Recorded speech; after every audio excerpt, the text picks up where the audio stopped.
Eu gostaria de fazer uma reflexão que é muito pouco falada e retratada quando a gente debate sobre os problemas econômicos brasileiros e a estrutura da economia brasileira. A gente fica falando em liberdade econômica, que é importante, a gente fica falando em tributação, que é importante, a gente fica falando em reforma administrativa, supersalários, que são importantes, mas a gente não fala de alguns outros problemas que têm um custo muito maior e que passam à margem do debate brasileiro. Mas eu quero aqui fazer uma reflexão ainda mais ampla sobre o problema estrutural do Brasil e de crescimento econômico do Brasil, especialmente aí do pós-JK para cá, por exemplo. O Brasil tem uma raiz escravagista que gerou um país extremamente desigual. Nós temos uma economia que tem base em exportação primária, com baixo valor agregado, em grande parte em virtude da queda da participação da indústria no PIB do país, como os vários companheiros aqui já falaram. Isso abaixa a renda média dos salários nacional e, além disso, a gente faz com que aqueles trabalhadores que não tiveram acesso a uma educação e oportunidade de educação possam ter a contratação da sua mão de obra absorvida mais rápido no mercado de trabalho. E o grande problema dessa industrialização, e aqui é o ponto que eu queria chegar, dessa queda da industrialização do país, é que, por exemplo, como nós não produzimos insumos, quando a gente cresce 1,5%, 2%, estoura o déficit em conta corrente, o Brasil precisa elevar a taxa de juros. Eleva a taxa de juros, por exemplo, como vivemos a 13,75, nós temos um impacto fiscal em 6 meses de 50 bilhões de reais em virtude dos títulos da dívida que estão atrelados à Selic, por exemplo, LFT. Em 6 meses, são 50 bilhões de reais que você pode cortar super salário, que eu sou a favor de cortar, pode fazer reforma administrativa que tem que fazer, pode fazer o que tiver que fazer. Não chega perto disso. E ninguém fala desse problema no país. Ninguém fala desse problema no país. Se a gente mantivesse a taxa Selic a 13,75, nós teríamos um custo fiscal até o final do ano de 100 bilhões de reais. Sendo que nós poderíamos ter ajudado a combater a inflação também por meio da política de estoque de alimentos que combateria a inflação de alimentos. Poderíamos ter combatido a inflação por meio de outras medidas, como, por exemplo, a revisão da política de preço da Petrobras.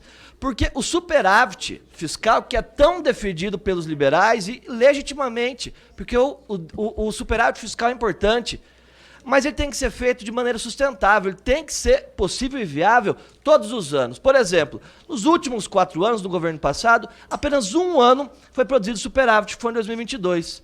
Com maior arrecadação tributária da história do país, com a maior carga tributária da história do país, desde a série histórica, em que é medida de 33,9%, tivemos um superávit em que foi necessário parcelar os precatórios, senão não faria superávit. E no ano seguinte, precatórios que estavam transitados em julgado. E ninguém fala disso. Aí nós temos uma economia que é coordenada com o investimento privado, que é extremamente importante e ainda está baixo no Brasil. Nós temos que ter mais participação do empresariado brasileiro, mais facilitação no acesso ao crédito, no aquecimento da demanda brasileira, para que eles possam ter capacidade de ofertar e ter esse produto vendido. Mas, por exemplo, o setor do agronegócio, que é tão importante no meio estado brasileiro, lá no meio estado do Mato Grosso hoje, é um dos motores da economia hoje, se não for o motor.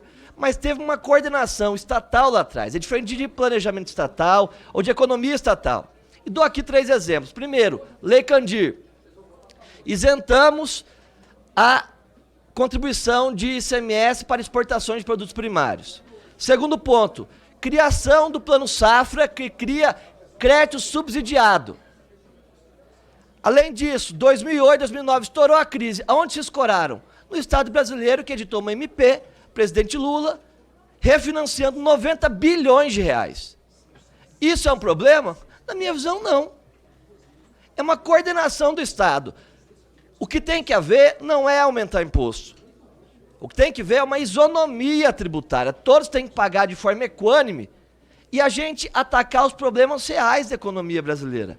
Os problemas estruturais, que são a nossa dificuldade, que estouram depois em déficit fiscal, em déficit de conta corrente, o problema estrutural da taxa de juros, que é elevada desde o Plano Real, porque o Brasil tem também uma memória inflacionária muito grande, que nós temos que estudar como combater essa memória inflacionária, sem depender só da taxa de juros, porque isso cria um impacto fiscal gigantesco. Além disso, tirar da ideia de que problemas existem só no setor público, existem na iniciativa privada também, porque é todo mundo ser humano, é natureza humana. Esse era um debate da ciência política há anos atrás e que hoje não se fala mais. Veja, por exemplo, o caso das Americanas. Fraude contábil que prejudicou milhares de acionistas e parece que o problema está só no Estado brasileiro. É que não se defende um Estado balofo, não se defende um Estado gigante, não se defende nada disso. Se defende um Estado que tenha planejamento. Dou aqui um outro exemplo que muita gente gosta de criticar. Argentina. O problema da Argentina, senhor presidente, envolve falta de divisas, falta de dólares, coisa que o Brasil não passa por esse problema, porque o presidente Lula criou uma reserva internacional de 300 bilhões de dólares, que se o Brasil tiver déficit em conta corrente, tiver queda de divisas, não precisa depender não precisa ficar vulnerável externamente, porque tem reserva internacional para cobrir da segurança jurídica para o empresariado brasileiro, inclusive. Para que possa se manter no país, para que possa confiar no país, para que possa confiar nas instituições e que possa confiar de que o Brasil não vai dar calote em ninguém.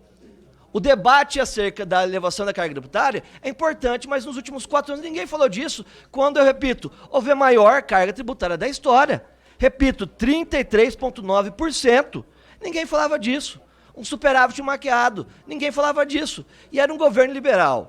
E você acha que eu não penso que o ministro Paulo Guedes queria zerar o déficit? Como prometeu? Queria.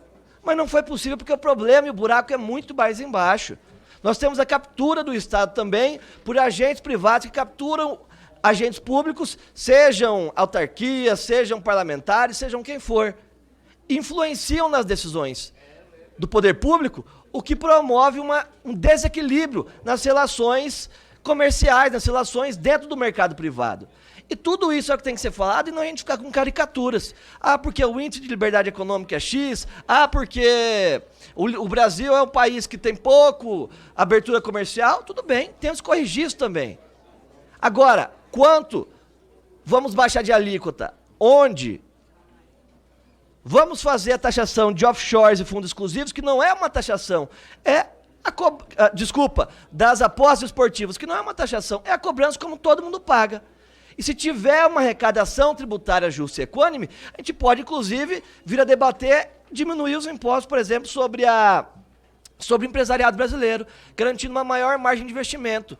Porque o que a gente viu quando houve as desonerações, período de 2013 a 2014, que houve uma desoneração imensa, especialmente para a indústria, não foi o aumento do investimento privado, foi somente o aumento da margem de lucro dos empresários, o que é justo e legítimo também. O que eu só quero mostrar é que o problema e o buraco está muito mais embaixo do que Ludwig von Mises, está muito mais embaixo do que Karl Marx, está muito mais do que a gente ficar falando de caricaturas que não representam a realidade do Estado brasileiro na sua condição conjuntural e estrutural histórica, que nos faz diferente da Suécia, que não faz diferente da Noruega, que nos faz diferente dos Estados Unidos, que nos faz diferente dos países europeus, que nos faz diferente do Japão, que nos faz diferente da China. Não cabe a gente comparar uma realidade com a mesma régua. E a gente tem que entender também que não adianta você soltar o Brasil como se fosse um time de futebol com jogadores de 10 anos de idade contra países que têm jogadores de 20 anos de idade, porque a força física é muito distinta. O que mostra que o planejamento do Estado é necessário. Isso não tem nada a ver com comunismo, isso tem nada a ver com socialismo, tem nada a ver com nada disso, nada a ver com essas besteiras. Tem a ver com a coordenação estatal, especialmente alinhado com a iniciativa privada. Porque o investimento, a taxa de investimento no país precisa saltar de 17%, 18% ao ano para 25%, 26%, 27%, 28% ao ano, se a gente quiser ter um crescimento razoável. Mas isso envolve tudo isso que eu discuti, especialmente a taxa de juros no Brasil, que tem sido utilizada, na minha visão, de forma não técnica. Claro que há decisões técnicas no Copom, nas discussões que existem entre os especialistas do mercado financeiro, mas também há decisões que não são. Decisões que, numa canetada, se geram um déficit de 50 bilhões de reais para o Brasil na conta fiscal, e muita gente que está ganhando 50 bilhões de reais com investimentos financeiros, não é produtivo, não gera um emprego. Não gera um emprego.